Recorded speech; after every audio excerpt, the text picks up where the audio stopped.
What if I told you that a single word could change not just how people see themselves, but how they actually behave? I know, it sounds like a superpower, right?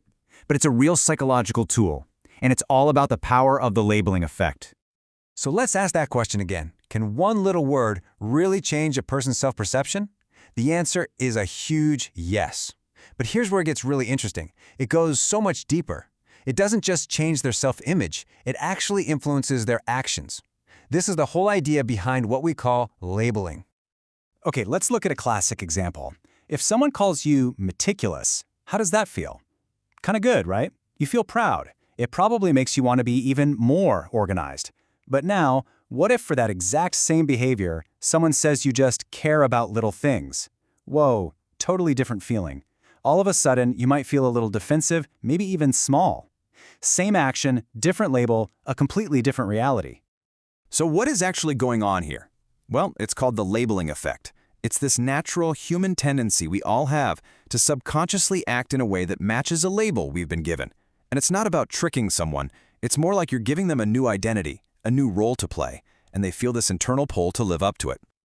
Now, this is not just some abstract theory you'd find in a textbook. This has super practical, real-world uses. So let's jump in and look at labels in action and see how words can literally shape what happens next. This whole concept is incredibly powerful in, say, a business negotiation.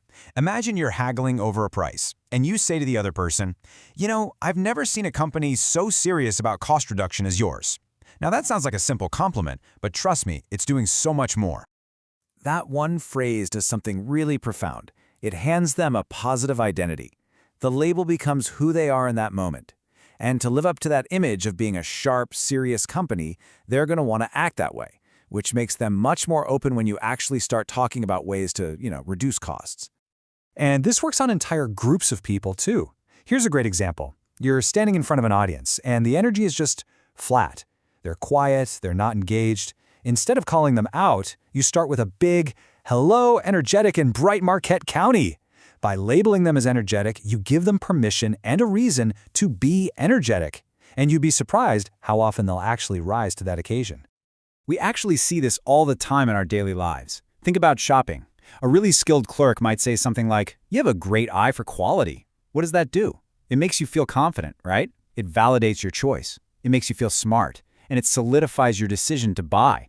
It's such a simple label, but it connects a positive part of your identity directly to their product. So the takeaway here is simple but really powerful. A small label can create a big behavior. It doesn't matter if you're a leader, a salesperson, or just talking with friends. The words you pick aren't just passive little descriptions. They're active tools that can genuinely shape how people act. And that leaves us with this final thought, which I think is pretty amazing. Label people not for what they are, but for what they can become. This shifts the whole focus from just describing to aspiring. So what happens when we start using labels to call out the potential in others? How could that change our conversations, our teams, and even ourselves? Definitely something to think about.